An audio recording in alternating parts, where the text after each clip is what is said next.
আসসালামু আলাইকুম। কেমন আছো তোমরা সবাই? আশা করি ভালো আছো। আমিও ভালো আছি। আমরা খুব কঠিন একটা অধ্যায় পড়ছিলাম।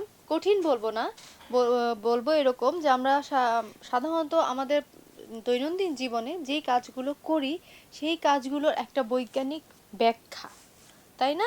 জিনিসটা আমাদের জন্য নতুন, কিন্তু কাজগুলো কিন্তু খুব নতুন না। আমরা যে কাজগুলো করছি, যে হচ্ছে যে হাঁটছি, তারপরে টেবিলটা সরাচ্ছি, তারপরে ডাস্টার দিয়ে বোর্ড মুছতেছি, কলম দিয়ে লিখছি, এই যে প্রত্যেকটা কাজ আমরা করছি, এগুলো আমরা প্রাত্যহিক জীবনে কিন্তু আমাদের জন্য খুব স্বাভাবিক। কিন্তু যখন আমরা এটাকে বৈজ্ঞানিক একটা ব্যাখ্যা দিব, তখন এই কাজগুলো কিভাবে হচ্ছে তার একটা সুন্দর বর্ণনা আমরা জানতে পারবো। আমরা জানি হ্যাঁ কাজ করি, বাট বিজ্ঞান বলে কিভাবে করি। বিজ্ঞান সব সময় কেন, কিভাবে, কি কি জন্য হলো, এই যে বিষয়গুলো কেনর একটা বড় উদাহরণ হচ্ছে বিজ্ঞান। বিজ্ঞান সৃষ্টির একটা বড় কারণ হচ্ছে এই কেন থেকে। মানুষের মনের প্রশ্ন জাগে কেন। দেখো, আমরা প্রত্যেকটা মানুষ কিন্তু আলাদা, প্রত্যেকটা মানুষের চিন্তা ভাবনা আলাদা।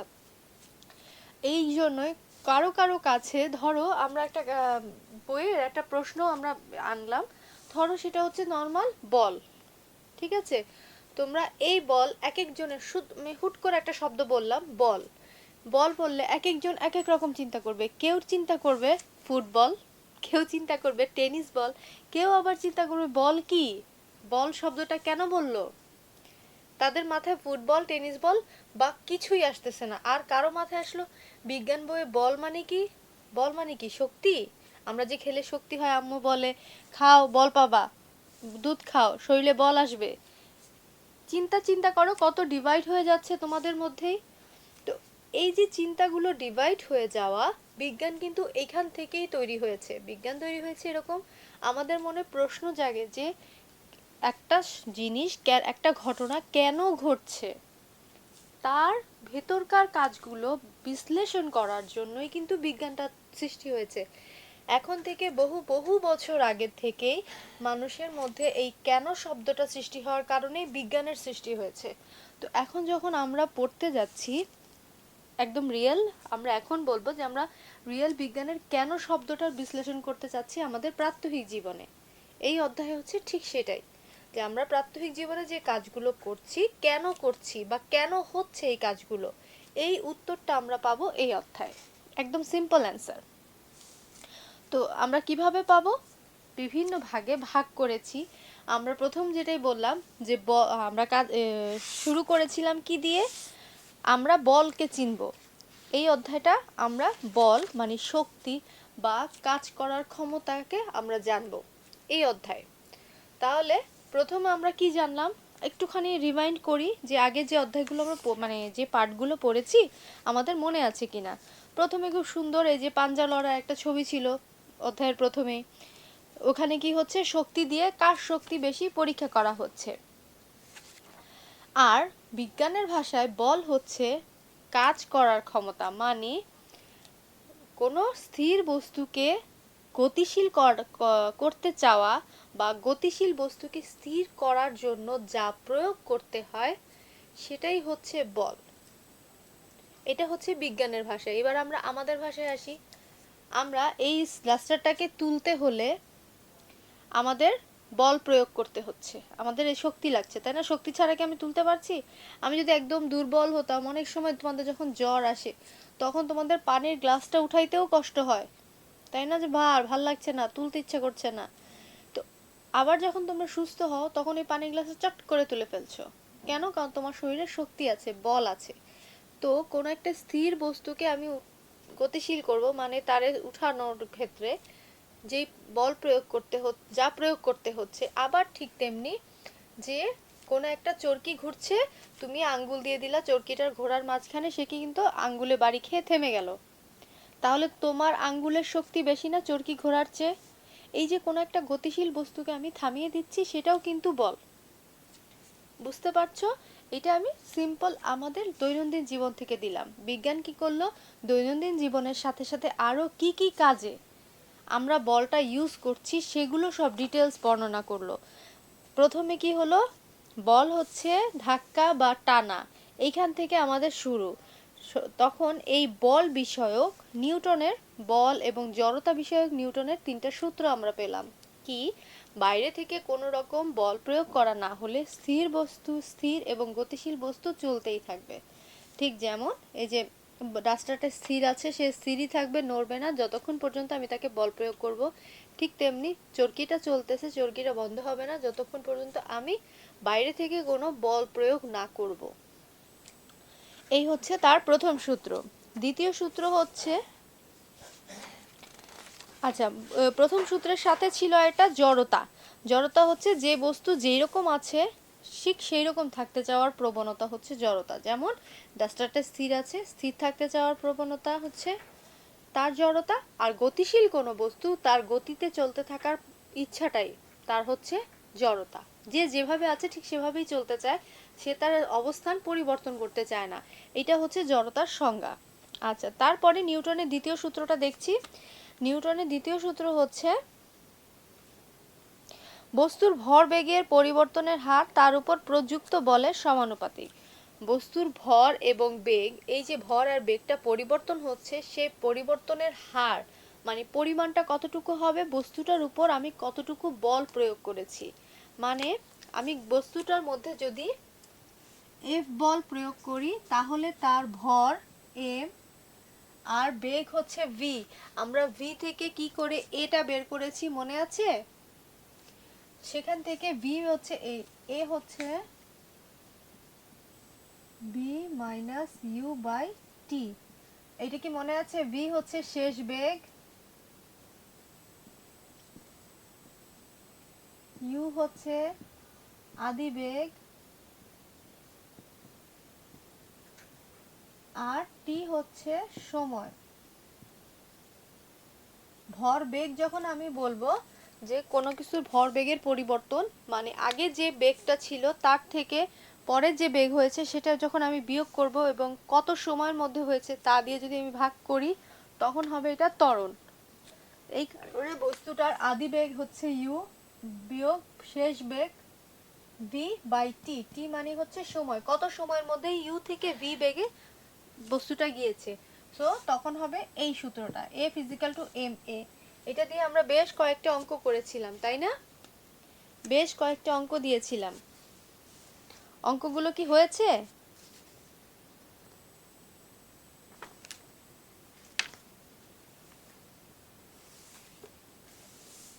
আচ্ছা, এই হলো নিউটনের দ্বিতীয় সূত্র এবং এই দ্বিতীয় সূত্র সংক্রান্ত অনেকগুলো অঙ্ক আমরা সলভ করেছি। আর লাস্ট হচ্ছে নিউটনের তৃতীয় সূত্র বল এবং জড়তা সম্পর্কিত। সেটা হচ্ছে প্রত্যেক ক্রিয়ারই একটি সমান এবং বিপরীত প্রতিক্রিয়া আছে। প্রত্যেকটা কাজেরই আমি যখন একটা কাজ করব তার একটা বিপরীত প্রতিক্রিয়া, ঠিক সমান বেগের একটা বিপরীত প্রতিক্রিয়া আমি পাবো। এটা হচ্ছে নিউটনের গতির তৃতীয় সূত্র ছিল। আচ্ছা, আমি হালকাভাবে সার্বিকভাবে বলে যাচ্ছি যেন তোমরা আবার রিভাইন্ড করতে পারো যা পড়েছো। এরপরে আমরা পড়লাম বলের প্রকৃতি। বলের 4টা প্রকৃতি সম্বন্ধে আমরা পড়েছি। 4টা মৌলিক বল। অনেক রকম বল আমরা জানি, অনেক রকম কাজ করি, বাট বিজ্ঞানীরা বিশ্লেষণ করেছে, মানে কি বলে, তারা গবেষণা করে বের করেছে যে আসলে মৌলিক বল 4টা। প্রথম বলটা হচ্ছে মহাকর্ষ বল, তারপরে হচ্ছে তড়িৎচুম্বক বল, তারপর হচ্ছে দুর্বল নিউক্লিয় বল, আর হচ্ছে সবল নিউক্লিয় বল। এই যে 4টা মৌলিক বল ছিল, এর মধ্যে মহাকর্ষ বলটা আমরা গত ক্লাসেও পড়েছি, আমি এখন আবার রিমাইন্ড করছি যেন মৌলিক বল 4টা সম্বন্ধে ক্লিয়ার থাকো। অনেক কিছু জানতে হবে না, বাট 4টা বল কি সেটা সম্বন্ধে শুধু জেনে রাখো, তার ডিটেলস আমার দরকার নেই। প্রথম হচ্ছে মহাকর্ষ বল। মহাকর্ষ বল হচ্ছে এই মহাবিশ্বে যত গ্রহ উপগ্রহ আছে, সূর্যের চারপাশে সব গ্রহগুলো ঘুরছে, গ্রহ উপগ্রহ ঘুরছে। আবার পৃথিবীর চারপাশে কে ঘুরছে? চাঁদ ঘুরছে। এই যে তারা নিজস্ব কক্ষপথে ঘুরছে, এইটা হচ্ছে মহাকর্ষ বলের কারণে। মহাকর্ষ বলের কারণে একটা নির্দিষ্ট শক্তিতে এবং নির্দিষ্ট আকর্ষণে তারা নিজের কক্ষপথে ঘুরেই যাচ্ছে সূর্যের চারিদিকে, এবং পৃথিবীর চারিদিকে কে ঘুরছে? চাঁদ। এই যে ঘূর্ণায়মান কাজটি, এই যে একটা আকর্ষণে তাদের কাজগুলো হচ্ছে, এইটাই হচ্ছে মহাকর্ষ বল। ঠিক তেমনি মধ্যাকর্ষণ বলটা কি? মধ্যাকর্ষণ বল হচ্ছে পৃথিবীর কেন্দ্র থেকে আমাদের মানে পৃথিবীর কেন্দ্র থেকে একটা আকর্ষণ বল কাজ করছে, যার কারণে আমরা কিন্তু অবশ্যই পৃথিবীর ভেতরে নাই, সেটা তো তোমরা জানো। এই যে পৃথিবীটা, আমরা মানুষ বা এই যে আমাদের সমস্ত কিছু, পশু পাখি বলো, আমরা নিজেরা বলো, যত কিছু আছে সব কিন্তু পৃথিবীর এই চারপাশে অবস্থান করছে। তাহলে আমরা কিন্তু পড়ে যেতে পারতাম, তাই না? এই যে এখানে যে আছে সে তো পড়েই যেতে পারে, এই পাশে যে আছে হেলে যেতে পারে, বাট আমরা হেলে যাই না। তার কারণ হচ্ছে পৃথিবীর কেন্দ্র থেকে আমাদেরকে আকর্ষণ করা হচ্ছে। শুধু আমাদের না, পৃথিবীর প্রত্যেকটা বস্তুকে আকর্ষণ করে রাখা হচ্ছে কেন্দ্র থেকে। এইটা হচ্ছে মধ্যাকর্ষণ শক্তি। বুঝতে পেরেছো? আমি এইবার একটা লাইন বই থেকে পড়ছি, সেটা হচ্ছে পৃথিবীর মহাকর্ষ বল যখন আমাদের ওপর কাজ করে আমরা সেটাকে বলি মধ্যাকর্ষণ শক্তি। মহাকর্ষ তো আমরা বুঝেছি সমস্ত গ্রহ উপগ্রহ, যে সৌরজগতে যে একটা আকর্ষণ বা একটা সব বলে যে আকর্ষণ করে আছে সেটা হচ্ছে মহাকর্ষ, এবং এই মধ্যাকর্ষণ বল আমাদেরকে নিচের দিকে অর্থাৎ পৃথিবীর কেন্দ্র দিকে টেনে রেখেছে। এই কারণে আমরা নিজেদের ওজনের অনুভূতি পাই। এই যে একটা আকর্ষণ বলে টেনে রেখেছে, এই যে আমরা পড়ে যাচ্ছি না, বা আমরা নিজেরা নিজেদের এই যে হাঁটা চলা বলো, নিজেদের ওজন অনুভব করা বলো, কোনো একটা কিছু, ধরো এই পেন্সিলটা কলমটা আমি ফেলে দিচ্ছি, সে কি হচ্ছে উপরে উঠে যাবে না, সে নিচে পড়ে যাবে। কেন জানো? পৃথিবীর কেন্দ্র থেকে এটাকেও আকর্ষণ করা হচ্ছে। প্রত্যেকটা বস্তুকে নিজের দিকে আকর্ষণ করার কারণে আমরা নিচের দিকে পড়ে যাই। তোমরা যখন আরেকটু বড় হবে, আমি জানি না তোমরা আর পরের বিজ্ঞান, ইন্টারমিডিয়েটের বিজ্ঞানে কতটুকু আছে, একটা ছিল যে বিজ্ঞানী নিউটন, একটা গল্পের মতোই, যে সে আপেল গাছের নিচে বসে আছে, বসে চিন্তা করছে। বিজ্ঞানী নিউটনের সাথে আমরা মাত্রই জানলাম, সে বসে চিন্তা করছে কি হলো, কেন, মানে মানে তার মাথায় চিন্তা আসতেছে আমরা যদি পৃথিবীর উপরে থেকে আমরা পড়ে গেলাম না কেন, বা এই টাইপের সে চিন্তা করছে। হঠাৎ করে কি হলো, একটা আপেল, যেহেতু সে আপেল গাছের নিচে বসেছিল, একটা পাকা আপেল তার মাথার উপর টপ করে পড়লো। ঠিক আছে, ভাগ্যিস ওখানে বেল ছিল না, বেল পড়লে তো মাথার খবর হতো। তো আপেলটা যখন পড়লো তখন তার মাথায় টনক নড়লো, কি ব্যাপার, আপেলটা গাছ থেকে নিচে পড়লো কেন, উপরে কেন উড়ে গেল না? নিচে তারে কে টানতেছে? আপেলটা গাছ থেকে নিচে পড়তেছে, তাকে কে টানছে নিচে? কেন সে নিচে পড়লো? তুমি নর্মালি চিন্তা করো, তুমি একটা, আমাদের অবশ্যই আপেল গাছ থাকবে না, আমরা এখন চিন্তা করি বড়ই গাছ, চিন্তা করলাম যে বড়ই গাছে ফল আছে, টপ করে পাকা একটা বড়ই তোমার মাথার উপর পড়লো, তুমি কি চিন্তা করো, বড়ইটা পাকা বড়ই পড়ছে, আমি খেয়ে ফেলি? এটা কখনো চিন্তা আসছে যে কেন বড়ইটা নিচে পড়লো, কেন উপরে উঠে গেল না, কেন নিচে কেন পড়ে? কোন আকর্ষণে সে নিচে পড়তেছে? তার আকর্ষণের মূল ভিত্তি হচ্ছে এই মধ্যাকর্ষণ।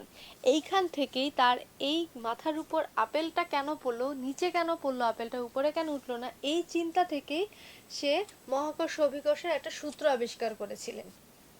ঠিক আছে, এই যে এখন তোমরা বল আর জড়তার যে সূত্রটা পড়ছো, এইরকম মহাকর্ষের সূত্র সে আবিষ্কার করেছে। তো বিজ্ঞানীদের চিন্তাগুলো হচ্ছে কি আমাদের চিন্তার চেয়ে অনেক গুণ বেশি, তারা গভীরভাবে চিন্তা করতে পারে।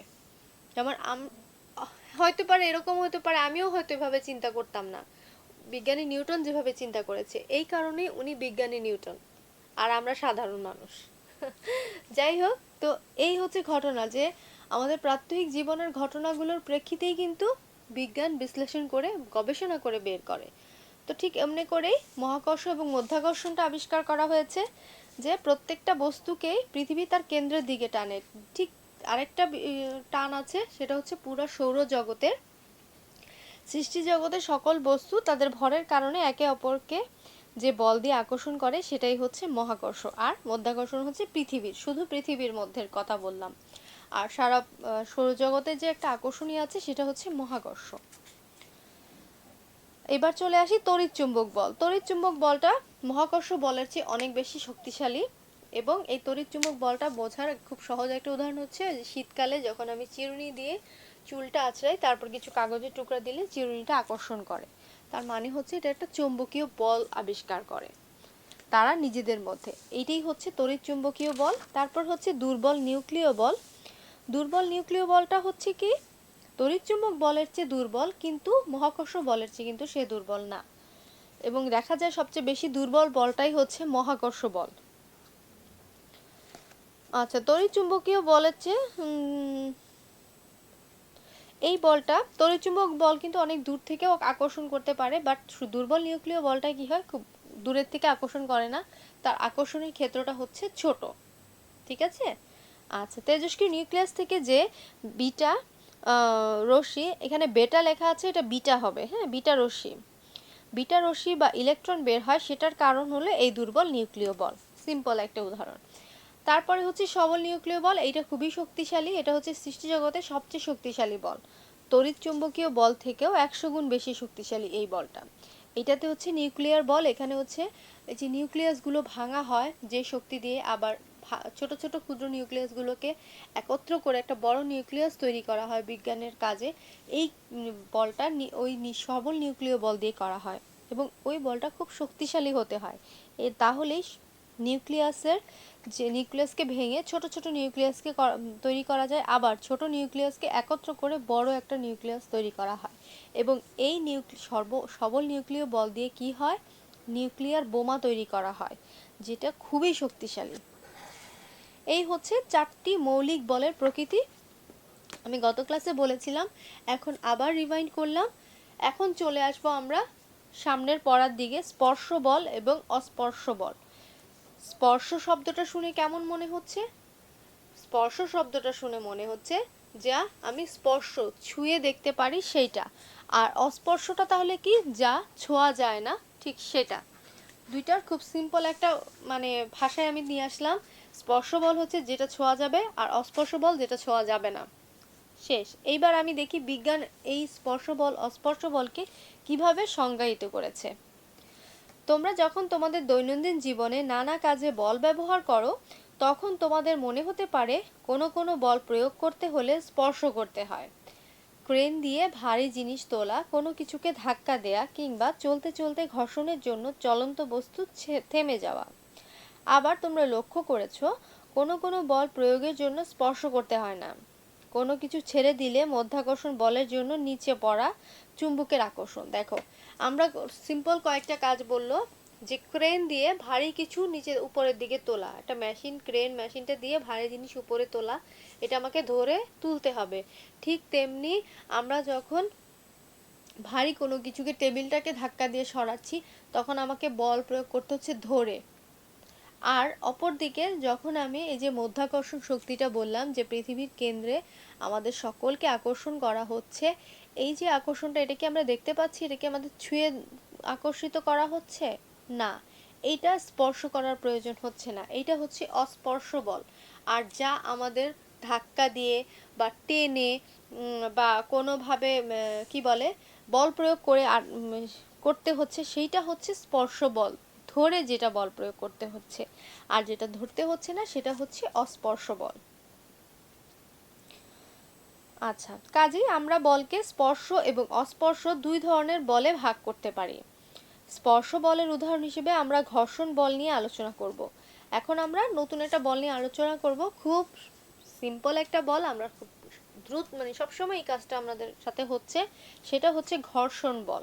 ঘর্ষণটা কিভাবে হয় দেখো, আমি কলমটা দিয়ে বোর্ডে লিখছি, এই যে দেখো ঘর্ষণ হচ্ছে, ঘর্ষণ হওয়ার কারণেই তো কালিটা বের হচ্ছে, ঠিক আছে। ঠিক তেমনি আমি টেবিলটাকে সামনে ঠেলে ঠেলে নিব, একটা আওয়াজ হবে, যে দেখো ঠট ঠট করে একটা আওয়াজ হবে, এই যে নিচ্ছি, এইটা কি হচ্ছে, ঘর্ষণ হচ্ছে। দুইটার তলে আমার এভাবে যেতে হলে আমার ঘর্ষণ অনুভব করতে হচ্ছে। ঠিক তেমনি বোর্ডে যখন আমি লিখলাম, তখনও কিন্তু কলম দিয়ে আমার বোর্ডে ঘর্ষণ করতে হলো, যার কারণে দুই ঘর্ষণের ফলে কালিটা বের হচ্ছে কলম থেকে। এই হচ্ছে ঘর্ষণ বল। আরো ডিটেলস পড়ি চলো। যদিও আমরা ঘর্ষণ বলকে স্পর্শ বলের উদাহরণ হিসেবে বিবেচনা করছি, কিন্তু তোমরা নিশ্চয়ই বুঝতে পারছো আমরা যেখানে স্পর্শ করছি বলে ধারণা করছি, সেখানে কিন্তু পরস্পরের অণু পরমাণু তাদের ঘিরে ঘূর্ণায়মান ইলেকট্রন সরাসরি স্পর্শ দিয়ে নয়, তাদের তড়িৎচুম্বক বল দিয়ে একে অন্যের সাথে কাজ করছে। এখন আমরা একটু ডিপলি চলে যাচ্ছি। আমরা নর্মালি চিন্তা করলাম যে আমি কলমটা দিয়ে বোর্ডে দাগাচ্ছি, কালি চলে আসছে, বাট এই কলমটার যে গঠিত হয়েছে কি দিয়ে? অসংখ্য অণু পরমাণু ইলেকট্রন দিয়ে, তাই না? এটা তো আমরা জানি। তো যখন এই যে কলমটা আমি বোর্ডের কাছে নিচ্ছি, এই অণু পরমাণুগুলো ঠিক তেমনি বোর্ডেরও যে অণু পরমাণুগুলো, বোর্ডটাও তৈরি হয়েছে অসংখ্য অণু পরমাণু দিয়ে, সেই অণু পরমাণুগুলোর মধ্যে একটা স্থির বৈদ্যুতিক আকর্ষণ বল তৈরি হয় এবং যার কারণে আমরা লিখতে পারি। আমি কি বোঝাতে পেরেছি? আমরা একটু ডিপলি চিন্তা করছি যে শুধু কলম না, কলমটা গঠিত হয়েছে কি দিয়ে? অসংখ্য অণু পরমাণু দিয়ে। ঠিক তেমনি বোর্ডটা গঠিত হয়েছে কি দিয়ে? অসংখ্য কোটি কোটি অণু পরমাণু মিলে, তাই না? ওখানে অণু পরমাণু ইলেকট্রন সব মিলে। তো যখন আমি লিখতে যাব তখন এই কলমের অণু পরমাণু এবং বোর্ডের অণু পরমাণু, এদের মধ্যে একটা স্থির বৈদ্যুতিক আকর্ষণ বল তৈরি হওয়ার কারণে একে অন্যের সাথে কাজ করছে। বুঝতে পারছো? আচ্ছা, অন্য কথায় বলা যায়, আমরা যদি আণবিক পারমাণবিক পর্যায়ে চলে যাই তাহলে সব বলই অস্পর্শক। এক পরমাণু অন্য পরমাণুকে আকর্ষণ বিকর্ষণ করে দূর থেকে, তাদেরকে আক্ষরিক অর্থে স্পর্শ করতে হয় না। এই যে অণু পরমাণু আমি লিখতে চাচ্ছি, তারা একটা দূর থেকে আকর্ষণ করছে। এই পেন্সিলের বা এই কলমের অণু পরমাণুগুলো বোর্ডের অণু পরমাণুগুলোকে একটা স্থির বৈদ্যুতিক বলে আকর্ষণ করার কারণে কিন্তু লেখাটা হচ্ছে। তাহলে যদি স্থির বৈদ্যুতিক আকর্ষণ বল থাকে, সেটা কিন্তু আমাদের ছুঁয়ে দেখতে হয় না। আমরা সার্বিক অর্থে বলছি যে আমি কলমটা ধরেই লিখছি, বাট লেখার ক্ষেত্রে দুইটা যখন কাছাকাছি আসে, বোর্ড এবং কলমের শীষ থেকে যেখান থেকে কালি আসবে, সেটা যখন কাছাকাছি আসে তখন তাদের মধ্যে একটা স্থির বৈদ্যুতিক আকর্ষণ বল হয়। কাদের? বোর্ডের অণু পরমাণু এবং কলমের অণু পরমাণু। তখন তাদের মধ্যে লেখাটা আসে। তো যদি স্থির বৈদ্যুতিক আকর্ষণ বল হয় তাহলে সেটা কিন্তু অস্পর্শ, তাই না? বৈদ্যুতিক আকর্ষণ বলটা তো আমরা দেখতে পাচ্ছি না, এইটা হচ্ছে অস্পর্শ বল। দুইটাই উদাহরণ হিসেবে বললো। এক পরমাণু অন্য পরমাণুকে আকর্ষণ বিকর্ষণ করে দূর থেকে, তাদেরকে আক্ষরিক অর্থে স্পর্শ করতে হয় না। এটা হচ্ছে আমরা যখন ডিপলি মানে আরো বিশ্লেষণ করলাম, তখন আমরা এই স্পর্শ বলটাকেও এক অর্থে অস্পর্শ বল বলতে পারি, তাই এখানে বর্ণনা করেছে। এখন চলে আসি ঘর্ষণ বলটা কি। ধরা যাক একটি টেবিলে একটা কাঠের টুকরা রয়েছে, সেই কাঠের টুকরার ওপর বল প্রয়োগ করে সেখানে ত্বরণ সৃষ্টি করতে চাচ্ছি। ত্বরণ সৃষ্টিটা কি বলতো? আমি বেগের পরিবর্তন করতে চাচ্ছি। মানে হচ্ছে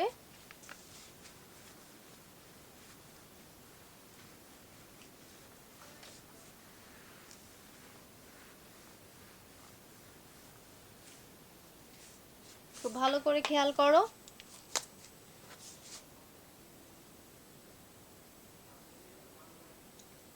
এই হচ্ছে একটা টেবিল মনে করি, টেবিলের উপরে একটা ভারী বস্তু আছে। এখন আমি বস্তুটাকে বল প্রয়োগ করে সামনের দিকে নেব, তার বেগের পরিবর্তন করব। বুঝতে পারছো? আচ্ছা, খুবই সিম্পল কথা যে আমি এই টেবিলের মধ্যে আমার ডাস্টারটাকে এই পাশ থেকে আমি এই পাশে নেব।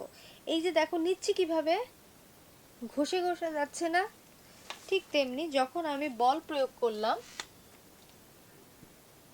এফ বল প্রয়োগ করলাম, তখন এটা বাম দিক থেকে ঘষে ঘষে এই টেবিল ধরে আমি কিন্তু উপরে উঠিয়ে এ পাশে রাখছি না, আমি এটাকে বেগ দিয়ে বল দেওয়ার ফলে মানে ধাক্কা দিলাম, ঠিক আছে? এক প্রকার ধাক্কা। এই ধাক্কা বলটা দেওয়ার পরে সে কি হচ্ছে? সরে যাচ্ছে, এখান থেকে সরে এইখানে চলে আসলো। ধরো এইখানে চলে আসলো। কিভাবে আসবে? টেবিলের সাথে ওই বস্তুটার একটা ঘর্ষণ হবে। দেখো তো, এই টেবিলটার সাথে আমি যখন ডাস্টারটাকে এই পাশ থেকে এই পাশে নিলাম, তখন কি হচ্ছে? টেবিল আর এবং ডাস্টারের মধ্যে একটা ঘর্ষণ তৈরি হচ্ছে না? বোঝা গেছে? আচ্ছা, এখানে সেই কথাটাই বলেছে। এবং এই ঘর্ষণের ফলে বেগের যেহেতু পরিবর্তন হয়েছে, তাই ত্বরণ সৃষ্টি হয়েছে। ত্বরণ কি? বেগের পরিবর্তন হলো ত্বরণ। ধরা যাক 10.06 চিত্রে যেভাবে দেখানো হয়েছে সেভাবে ভরটিকে বাম পাশ থেকে ডান পাশে বল প্রয়োগ করেছি। দেখা যাবে কাঠের টুকরোয় টেবিলের সাথে কাঠের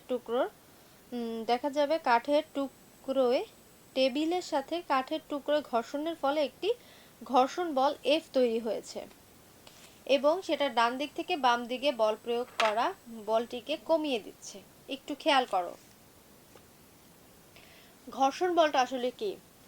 একটু পিছনে যাই, আমরা পড়েছিলাম নিউটনের গতিসূত্র। গতিসূত্রটা কি ছিল? গতিসূত্রটা ছিল হচ্ছে প্রত্যেক ক্রিয়ারই একটি সমান এবং বিপরীত প্রতিক্রিয়া আছে, তাই না? আমি যদি সামনের দিকে বল প্রয়োগ করি তাহলে ঠিক ওইরকম একটা বল আমার অপর পাশ থেকে কিন্তু প্রতিক্রিয়া হিসেবে কাজ করবে। সেটা হচ্ছে নিউটনের গতির তৃতীয় সূত্র, মনে আছে সবার? তাহলে ঘর্ষণটা কি হবে জানো? ঘর্ষণটাও ঠিক সেম। যখন আমি এই পাশ থেকে এই ঠেলে ঠেলে নিয়ে যাচ্ছি, ধরো এই ডাস্টারটাকে আমি ঠেলে ঠেলে নিয়ে যাচ্ছি, এই যে টেবিলের যে কাঠের টুকরোগুলোর সাথে একটা ঘর্ষণ তৈরি হয়েছে, এই ঘর্ষণের কারণে এই পাশ থেকে আমি একটা ঠিক বিপরীত একটা বল অনুভব করব, যা আমাকে বস্তুটার সামনের দিকে ঠেলে নিয়ে যেতে বাধা প্রয়োগ করবে। এইটা হচ্ছে সেই বাধার এফ বলটা, এইটাই হচ্ছে ঘর্ষণ বল। ঘর্ষণের ফলে একটা বল তৈরি হবে যা বস্তুটিকে আমার সামনের দিকে নিতে বাধা প্রয়োগ করবে এবং আমাকে এই বস্তুটার সামনে নিতে হলে ওই বাধার যে শক্তিটা তার চেয়ে বেশি পরিমাণ শক্তি প্রয়োগ করলেই আমি এক জায়গা থেকে বস্তুটা আরেক জায়গায় নিতে পারবো। বুঝতে পেরেছো?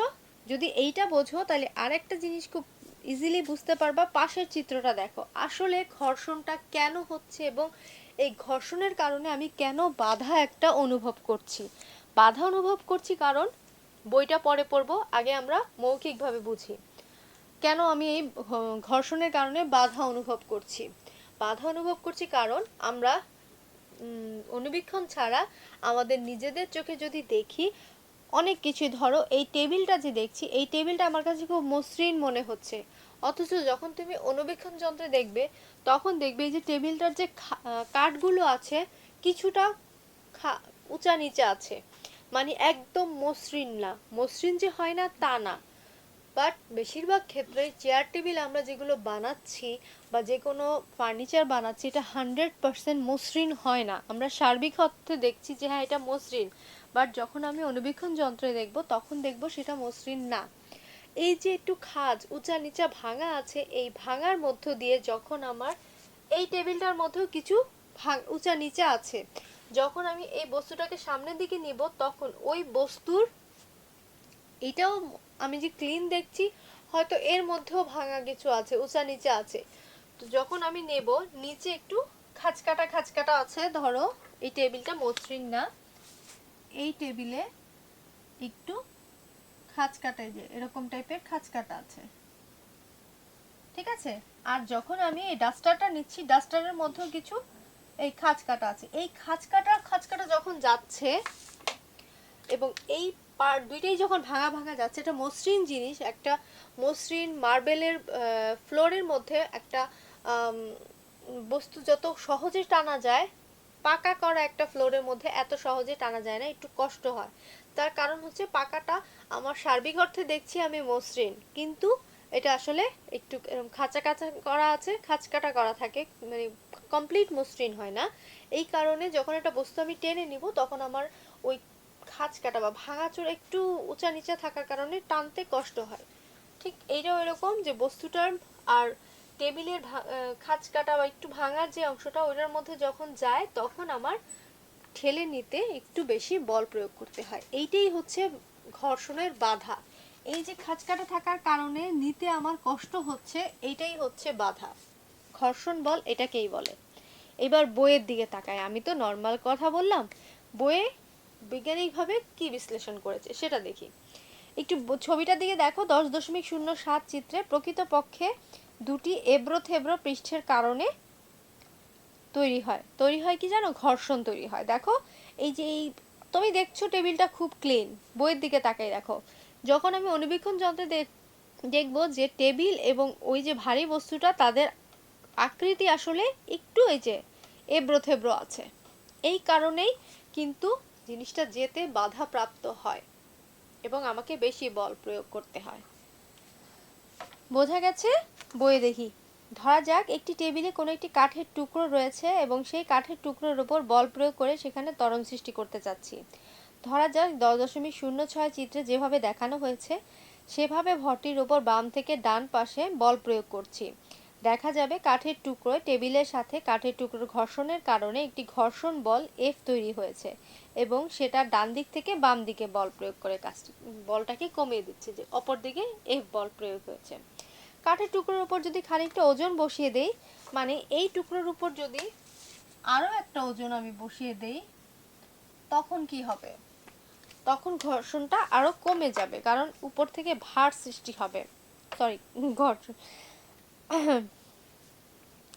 ঘর্ষণটা তখন আরো বেড়ে যাবে, কারণ উপর থেকে ভার সৃষ্টি হবে। আচ্ছা, যখন আমি এর উপরে একটা ভারী কিছু দিচ্ছি, তখন এই কাঠের টুকরোর ওজনটা এবং তার সাথে উপরে যে ভারী আরেকটা কাঠের টুকরো দিলাম, দুইটা ওজন মিলে কি হবে? তাদের ওজনটা আগের তুলনায় বেড়ে যাবে। আচ্ছা, তখন দেখব যে ঘর্ষণ বল আরো বেড়ে গেছে, যেহেতু এইটা আরো বেশি চাপ দিচ্ছে টেবিলের উপর, টেবিলের এই যে এবড়ো থেবড়োটার মধ্যে আরো বেশি সে ডেবে যাচ্ছে, তার কারণে সামনে নিতে আমাকে আরো বেশি বল প্রয়োগ করতে হবে বা কষ্ট হবে আমার। বল কিভাবে তৈরি হয় ব্যাপারটা বুঝতে পারলেই আমরা দেখব এতে অবাক হওয়ার কিছু নেই। যদিও আপাত দৃষ্টিতে কাঠ টেবিলকে অনেক মসৃণ মনে হয়, কিন্তু অণুবীক্ষণ যন্ত্র দিয়ে দেখলে দেখা যাবে সব তলদেশে এবড়ো থেবড়ো এবং এবড়ো থেবড়ো অংশগুলো একে অন্যকে স্পর্শ করে বা খাঁজগুলো একে অন্যের সাথে আটকে যায়। সেটার কারণেই গতি বাধাপ্রাপ্ত হয় এবং আমরা বলি বিপরীত দিক থেকে ঘর্ষণ বলের জন্ম হয়েছে। আসলে এই যে এবড়ো থেবড়ো থাকার কারণে বাধাপ্রাপ্ত হচ্ছে সামনের দিকে যাওয়া, এটার কারণেই কিন্তু ঘর্ষণ বলটা, মানে এটাই হচ্ছে ঘর্ষণ বল, যে আমাকে বাধাপ্রাপ্ত হচ্ছে। যদি দুটি তলদেশকে আরও চাপ দেওয়া হয়, তাহলে এবড়ো থেবড়ো অংশ আরও বেশি একে অন্যকে স্পর্শ করবে এবং একটির খাঁজ অন্যটির খাঁজে গভীরভাবে ঢুকে যাবে এবং ঘর্ষণ বল আরও বেড়ে যাবে। তার মানে হচ্ছে যে উপর থেকে যদি আমি আরও বল প্রয়োগ করি, তখন এই কাঠের এবড়ো থেবড়ো অংশের সাথে ওই কাঠের টুকরার এবড়ো তেবড়ো অংশ বেশিভাবে ডেবে যাবে, তখন আমাকে আরও বেশি বল প্রয়োগ করতে হবে সামনের দিকে নেওয়ার জন্য। ঘর্ষণের জন্য তাপ সৃষ্টি হয়, সেটা অনেক সময় সমস্যা। যেমন গাড়ির সিলিন্ডার পিস্টনকে ওঠানামা করানোর সময় সেখানে ঘর্ষণের জন্য তাপের সৃষ্টি হয় এবং সেই তাপ নিয়ন্ত্রণ করার জন্য গাড়ির ইঞ্জিনকে শীতল করতে হয়। তাই সেখানে ঘর্ষণ কমানোর জন্য নানা ব্যবস্থা নেওয়া হয়। গাড়ির ইঞ্জিনটা কিভাবে চলে তোমরা দেখেছো কিনা জানি না, এটা এভাবে এভাবে চলতে থাকে, এইভাবে উঠতে নামতে থাকে। তো এই ওঠা নামার মধ্যে ঘর্ষণ তৈরি হয় এবং এই ইঞ্জিনে একটা তাপ সৃষ্টি হয় এবং এই তাপটা কমানোর জন্য গাড়িতে পানি ব্যবহার করা হয়, তার সাথে আরও কিছু ব্যবস্থা নেওয়া হয় যাতে ইঞ্জিনের তাপ বেশি হয়ে না যায়। ঠিক আছে, এবার চলে আসি ঘর্ষণের প্রকারভেদ। আমরা তো ঘর্ষণটা বুঝতে পারলাম। ঘর্ষণের প্রকারভেদ। স্থিতি ঘর্ষণ, আমি খুব সংক্ষিপ্তভাবে বলে যাচ্ছি, জিনিসটা খুব সহজ, এই কারণে আমি লাইন বাই লাইন পড়ছি না। স্থিতি ঘর্ষণ। স্থিতি ঘর্ষণ হচ্ছে কি, ঘর্ষণ কি হবে, দুইটা বস্তু দুইটা তলের মধ্যে আমি যখন একটা আরেকটার উপর দিয়ে ওভারল্যাপ হবে, মানে একটার উপর দিয়ে আরেকটা চলে যাবে, দুইটা বস্তুই যদি স্থির থাকে, এই যে এই বস্তু দুইটাই স্থির না, এই কাঠের টুকরোটা স্থির আছে না, লড়তেছে লড়তেছে না, ঠিক তেমনি টেবিলটাও স্থির আছে। এই যে দুইটা বস্তু স্থির, এই দুইটা তল স্থির থাকলে তখন তাদের মধ্যে যে ঘর্ষণ তৈরি হবে, যে এখন আমি বল প্রয়োগ করলে যে ঘর্ষণটা তৈরি হবে, এটা হবে স্থিতি ঘর্ষণ। বোঝা গেছে? আচ্ছা, তারপরে হচ্ছে গতি ঘর্ষণ। একটা বস্তুর সাপেক্ষে আরেকটা বস্তু যখন চলমান হয়, মানে একটা বস্তু থেকে আরেকটা বস্তু যখন চলমান থাকে তখন এই ঘর্ষণ তৈরি হয়। মানে হচ্ছে সাইকেলের ব্রেক চেপে ধরলে সেটা সাইকেলের চাকাকে চেপে ধরে এবং ঘুরন্ত চাকার গতি ঘর্ষণের কারণে থামিয়ে দেয়। আমরা সবাই কম বেশি সাইকেল দেখেছি না?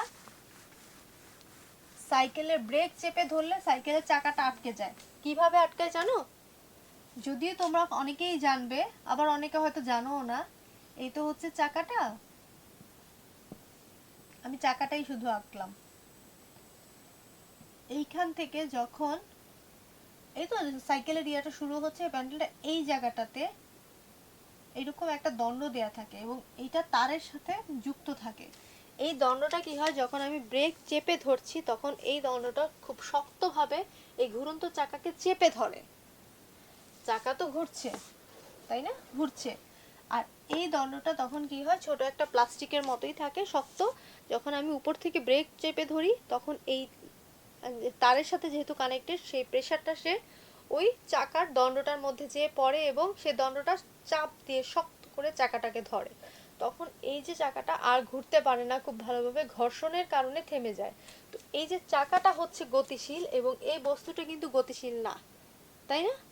তো এই বস্তুটা যখন গতিশীল কোনো বস্তুকে থামিয়ে দিচ্ছে ঘর্ষণ দিয়ে, তখন সেটা হবে গতি ঘর্ষণ। একটা চলন্ত থাকবে আর একটা স্থির থাকবে। তারপর হচ্ছে আবর্ত ঘর্ষণ। আবর্ত ঘর্ষণগুলো কোনটা? আবর্ত ঘর্ষণগুলো হচ্ছে এরকম,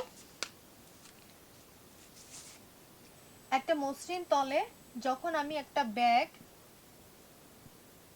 টেনে নিয়ে যাচ্ছি, যত কষ্ট হচ্ছে কারণ এখানে ঘর্ষণ তৈরি হচ্ছে, এইখানে আমি দুইটা চাকা দিয়ে দিলাম। চাকা দেওয়া লাগেজটা টানতে খুব সহজ হবে, তার কারণ হচ্ছে চাকার কারণে এই ঘর্ষণের, এই যে তলে যে ঘর্ষণ হচ্ছে সেই ঘর্ষণের পরিমাণটা কমে যায়। এবং দেখো দুইটা চাকা গড় গড় করে আগায় চলে যাচ্ছে, এই বস্তুটার মানে ঘর্ষণ আর এই তলের ঘর্ষণ কিন্তু হচ্ছে না, দুইটা চাকার সাথে তলের ঘর্ষণ হচ্ছে এবং চাকাগুলো খুব দ্রুত এগিয়ে যাচ্ছে। গোল বলে আবর্তনের সাথে সাথে সে এগিয়ে যাচ্ছে, এই কারণে ঘর্ষণটা খুব বেশি অনুভূত হয় না।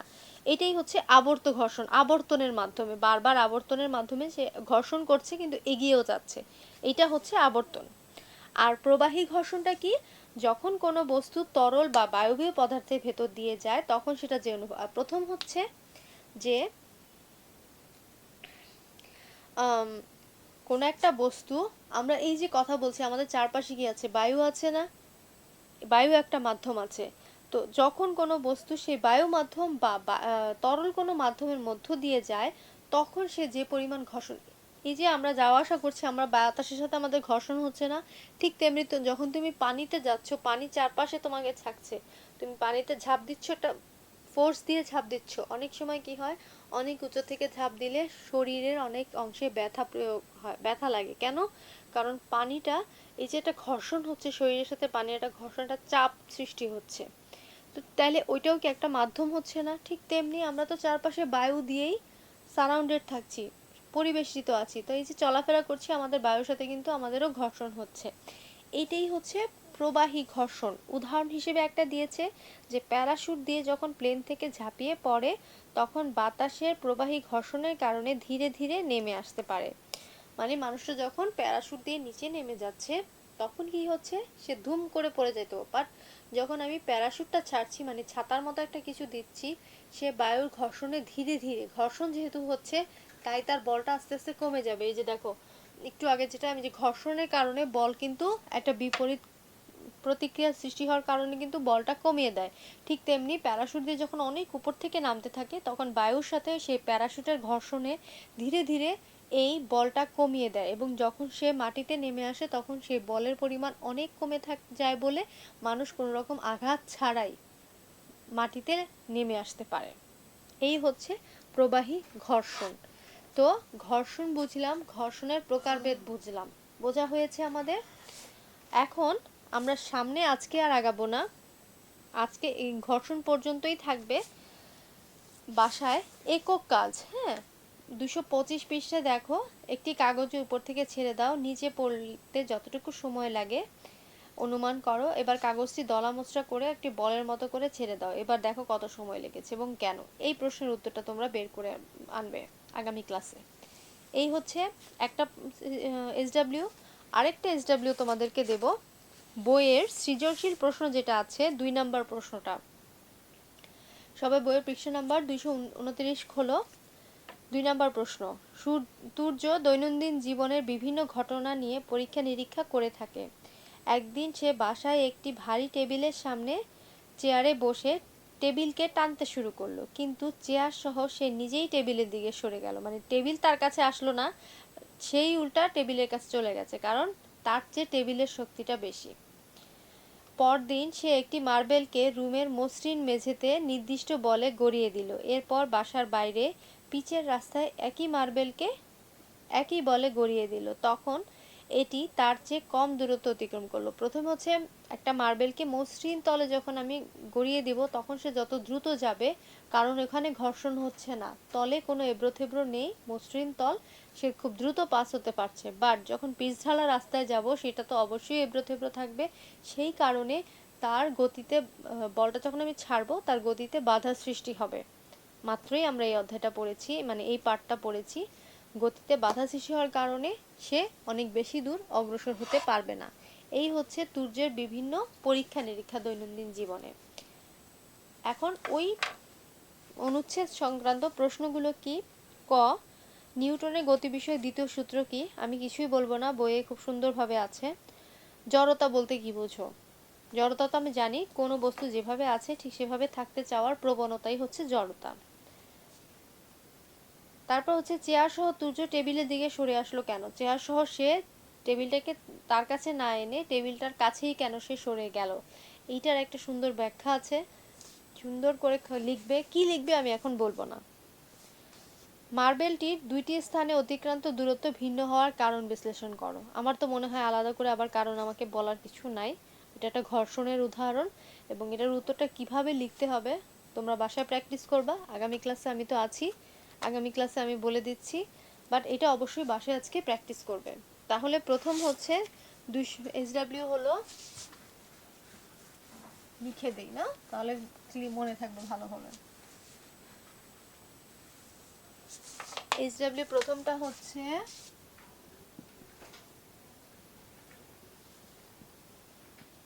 225 পৃষ্ঠার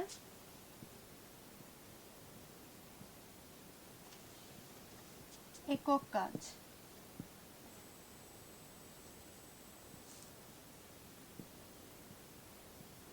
লিখে আনবে। 2 নাম্বার হবে বইয়ের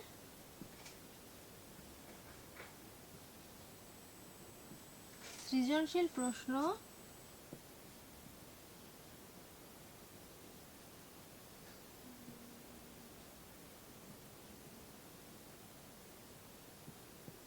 দুই। এইটা SW। এই দুইটা হচ্ছে তোমাদের আজকের বাড়ির কাজ। আগামী ক্লাসে আশা করছি আমরা এই অধ্যায়টা শেষ করে ফেলবো, ঠিক আছে? তো আজকে এ পর্যন্তই থাকুক, সবাই বাসায় SWটা করবে, আর আগামী ক্লাসে দেখা হচ্ছে। ভালো থেকো সবাই, আল্লাহ হাফেজ।